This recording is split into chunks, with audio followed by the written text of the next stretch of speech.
ഇന്ന് നമ്മൾ നോക്കുന്നത് ശരിക്കും പറഞ്ഞാല് ഭയങ്കര പ്രചോദനം തരുന്ന ഒരു അനുഭവമാണ്. ദീപക് പട്ടേൽ എന്നൊരാൾ, അദ്ദേഹത്തിന്റെ ജീവിതത്തിൽ വെസ്റ്റീജ് പിന്നെ വിന്നിംഗ് ടീം ഇവയൊക്കെ എങ്ങനെ ഒരു വലിയ മാറ്റം കൊണ്ടുവന്നു എന്നാണ് അദ്ദേഹം പറയുന്നത്. ശരിയാണ്. നമ്മളിത് കേൾക്കുമ്പോൾ ഇതൊരു വ്യക്തിയുടെ അനുഭവമാണ്, ദീപക് പട്ടേലിന്റെ മാത്രം. പക്ഷെ ഇതിലൂടെ ഈ ഡയറക്റ്റ് സെല്ലിംഗ് എന്ന് പറയുന്ന ഒരു മേഖലയുടെ സാധ്യതകൾ അത് കാണിച്ചു തരുന്നുണ്ട്. അതെ, എങ്ങനെയാണ് ഒരാൾ ഭയങ്കര കടം, ലക്ഷങ്ങളുടെ കടത്തിൽ നിന്ന് ഒരു ലക്ഷറി ലൈഫിലേക്ക് പിന്നെ സമയ സ്വാതന്ത്ര്യത്തിലേക്കൊക്കെ എത്തിയത്, അതാണ് നമ്മൾ ഇന്ന് നോക്കുന്നത്. നമുക്ക് കാര്യത്തിലേക്ക് കടക്കാം അല്ലേ? തീർച്ചയായും. ഇവിടെ നമ്മൾ ശ്രദ്ധിക്കേണ്ടത് വെസ്റ്റീജ് ഒരു ഡയറക്റ്റ് സെല്ലിംഗ് കമ്പനിയാണ്. അതായത് ഉൽപ്പന്നങ്ങൾ നേരിട്ട് ആളുകളിലേക്ക് എത്തിക്കുന്നു. വിന്നിംഗ് ടീം എന്നത് ഈ ബിസിനസ് ചെയ്യുന്നവരെ സപ്പോർട്ട് ചെയ്യാനും ട്രെയിനിങ് കൊടുക്കാനുമുള്ള ഒരു സിസ്റ്റം ആണെന്നാണ് മനസ്സിലാക്കുന്നത്. ഓക്കെ, അപ്പോ അദ്ദേഹത്തിന്റെ പഴയ കാലത്തിൽ നിന്ന് തന്നെ തുടങ്ങാം. അദ്ദേഹം പറയുന്നുണ്ട് 2012 ഒരു ബൈക്ക്, അതിലാണ് ഭാര്യയും മക്കളുമായി യാത്ര. അന്നൊരു ദിവസം റോഡരികിൽ നിന്ന് ഉറക്കെ പറഞ്ഞത്രേ, എന്റെ മെഴ്സിഡസ് ഈ റോഡിലൂടെ ഓടും എന്ന്. അത് കേൾക്കുമ്പോൾ തന്നെ അറിയാം അന്നത്തെ അവസ്ഥയും സ്വപ്നവും തമ്മിലുള്ള ഒരു വലിയ വ്യത്യാസം അല്ലെ. 2010 ഗ്രാമം വിട്ട് ആനന്ദിൽ വന്നിട്ടും 2017 വരെ സ്വന്തമായ ഒരു വീടില്ല. വാടക വീടുകളിൽ നിന്ന് വാടക വീടുകളിലേക്ക് ഏകദേശം 12 വീടുകൾ മാറി എന്ന് പറയുമ്പോൾ ആലോചിച്ചു നോക്കൂ, സ്ഥിരതയില്ലാത്ത ഒരു ജീവിതം. പിന്നെ അദ്ദേഹം പറയുന്ന ഒരു കാര്യമുണ്ട്, ജോലിക്ക് പോവാൻ താല്പര്യമില്ലായിരുന്നു എന്ന്. കാരണം ജീവിതകാലം മുഴുവൻ കോംപ്രമൈസ് ചെയ്യേണ്ടി വരും എന്നൊരു പേടി. ശരിയാണ്, സ്വന്തമായി എന്തെങ്കിലും ചെയ്യണമെന്ന ആഗ്രഹം. അങ്ങനെയാണ് ഒരു ഷോർട്ട് മാനേജ്മെന്റ് ബിസിനസ് തുടങ്ങിയത്. പക്ഷേ 6 മാസം കൊണ്ട് 50 ലക്ഷം രൂപയുടെ നഷ്ടം. 50 ലക്ഷം, അതൊരു ഭീകരമായ തുകയാണ്.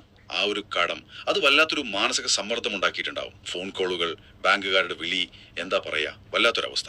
അതെ, ആ ഒരു സാഹചര്യത്തിലാണ് ഈ വെസ്റ്റീജ് എന്ന അവസരം മുന്നിലേക്ക് വരുന്നത്.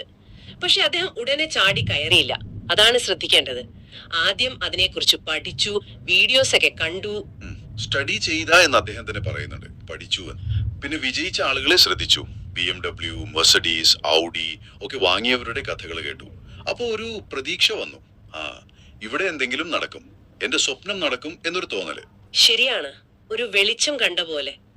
എന്നിട്ട് ഭാര്യയും ഭർത്താവും കൂടി പൂർണ്ണ ഡെഡിക്കേഷനോടെ, പൂരെ ഡെഡിക്കേഷൻ കെ സാത്ത്, അങ്ങനെയാണ് അദ്ദേഹം പറയുന്നത്, ഇതിൽ വർക്ക് ചെയ്യാൻ തുടങ്ങി. അതിന്റെ റിസൾട്ട് പെട്ടെന്ന് കണ്ടു എന്നും പറയുന്നു. അതെ, വെറുതെ 14 മാസം, അത്രയും കുറഞ്ഞ സമയം കൊണ്ട് ആദ്യത്തെ കാറ് വാങ്ങി, ഹോണ്ട WRV. 50 ലക്ഷം കടത്തിൽ നിൽക്കുമ്പോഴാണിത്, അത് ഓർക്കണോ? അതൊരു വലിയ തുടക്കമായിരുന്നു. പക്ഷെ അത് അവിടെ നിന്നില്ല.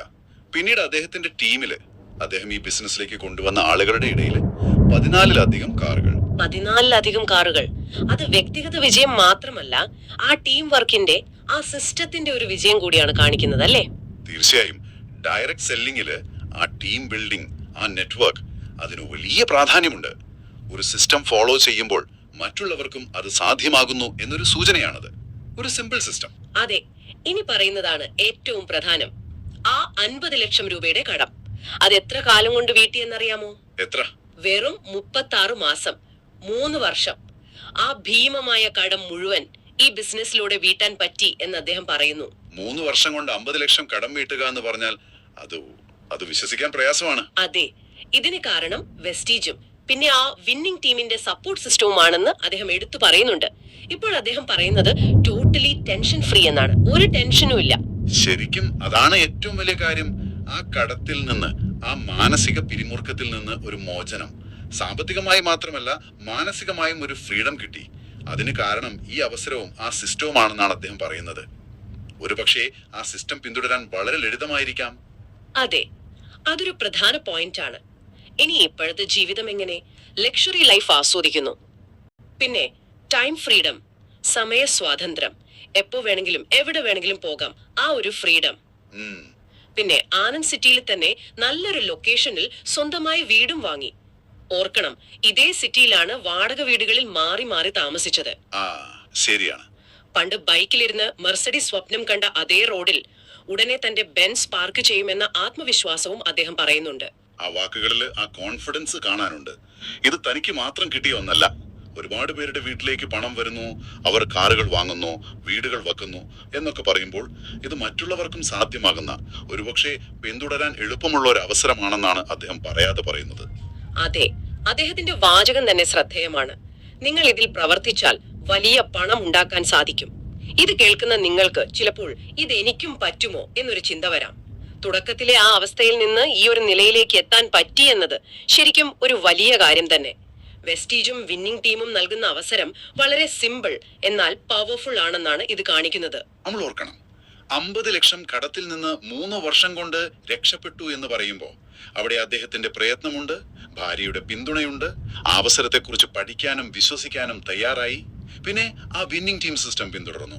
ഈ ഘടകങ്ങളെല്ലാം ചേർന്നപ്പോഴാണ് ഈ വിജയമുണ്ടായത് എന്നാണ് അദ്ദേഹത്തിന്റെ അനുഭവം പറയുന്നത്. ആ സിസ്റ്റം ഒരുപക്ഷെ കാര്യങ്ങൾ എളുപ്പമാക്കുന്നുണ്ടാവാം. അപ്പൊ ഇതിൽ നിന്നെല്ലാം നമുക്ക് മനസ്സിലാക്കാവുന്നത്, ശരിയായ ഒരു അവസരം കിട്ടണം, അതിനെ സപ്പോർട്ട് ചെയ്യാൻ വെസ്റ്റേജ് പോലെ ഒരു കമ്പനിയും വിന്നിംഗ് ടീം പോലെ ഒരു സിസ്റ്റമും ഉണ്ടാവണം. അതോടൊപ്പം നമ്മുടെ ഭാഗത്തു നിന്ന് ഒരു ഡെഡിക്കേഷനും വർക്കും ഉണ്ടെങ്കിൽ വലിയ മാറ്റങ്ങൾ സാധ്യമായേക്കാം. ഇതൊരു റോക്കറ്റ് സയൻസ് ഒന്നുമല്ല, സിമ്പിൾ ആയിട്ടുള്ള കാര്യങ്ങളാണെന്നാണ് അദ്ദേഹം പറയുന്നത്. അതെ, ഈ അനുഭവം ഡയറക്റ്റ് സെല്ലിംഗ് ഇൻഡസ്ട്രിയുടെ പോസിറ്റീവ് സൈഡ് കാണിക്കുന്നു. അതായത് നല്ലൊരു പ്ലാറ്റ്ഫോമും നല്ലൊരു സപ്പോർട്ട് സിസ്റ്റവും ഒത്തുവന്നാൽ സാധാരണക്കാർക്കും വലിയ നേട്ടങ്ങൾ ഉണ്ടാക്കാൻ പറ്റുമെന്നൊരു സാധ്യത. ദീപക് പട്ടേലിന്റെ വിജയം അത് അദ്ദേഹത്തിൻ്റെത് മാത്രമല്ല, ആ പ്ലാറ്റ്ഫോമിന്റെയും സിസ്റ്റത്തിന്റെയും കൂടിയാണ്. ഒരുപക്ഷെ ഏറ്റവും പ്രധാനം, അദ്ദേഹത്തെ പോലെ മറ്റുള്ളവർക്കും ഇത് സാധ്യമാകുന്നു, അവരും വിജയിക്കുന്നു എന്നതാണ്. ഇത് കേൾക്കുന്ന നിങ്ങൾക്ക് തോന്നുന്നുണ്ടാവാം, ദീപക് പട്ടേലിന് പറ്റിയ ഈ മാറ്റം അല്ലെങ്കിൽ ഇതുപോലൊരു ഉയർച്ച എന്റെ ജീവിതത്തിലും സാധ്യമാണോ? അദ്ദേഹത്തിന്റെ തുടക്കം ഒന്ന് ഓർത്തു നോക്കൂ. 50 ലക്ഷം കടം, വാടക വീടുകൾ, അവിടെ നിന്ന് ഇന്നത്തെ അവസ്ഥയിലേക്ക് എത്താൻ ഒരു വഴി തെളിഞ്ഞെങ്കിൽ അതൊരു വലിയ സാധ്യത തന്നെയല്ലേ? തീർച്ചയായും ഇത് നമ്മളെ ഒരു പ്രധാന ചോദ്യത്തിലേക്ക് കൊണ്ടുവരുന്നു. നിങ്ങൾ ഇപ്പോൾ ഉള്ള അവസ്ഥയിൽ നിന്ന് നിങ്ങൾ ആഗ്രഹിക്കുന്ന ഒരു ജീവിതത്തിലേക്ക് എത്താൻ നിങ്ങൾ ഇപ്പോൾ ചെയ്യുന്ന കാര്യങ്ങൾ മതിയോ? ദീപക് പട്ടേൽ കണ്ടെത്തിയ പോലെ അദ്ദേഹം സിമ്പിൾ എന്ന് പറയുന്ന ഒരു പുതിയ അവസരത്തെക്കുറിച്ച് ചിന്തിക്കാൻ ഈ അനുഭവം നിങ്ങളെ പ്രേരിപ്പിക്കുന്നുണ്ടോ?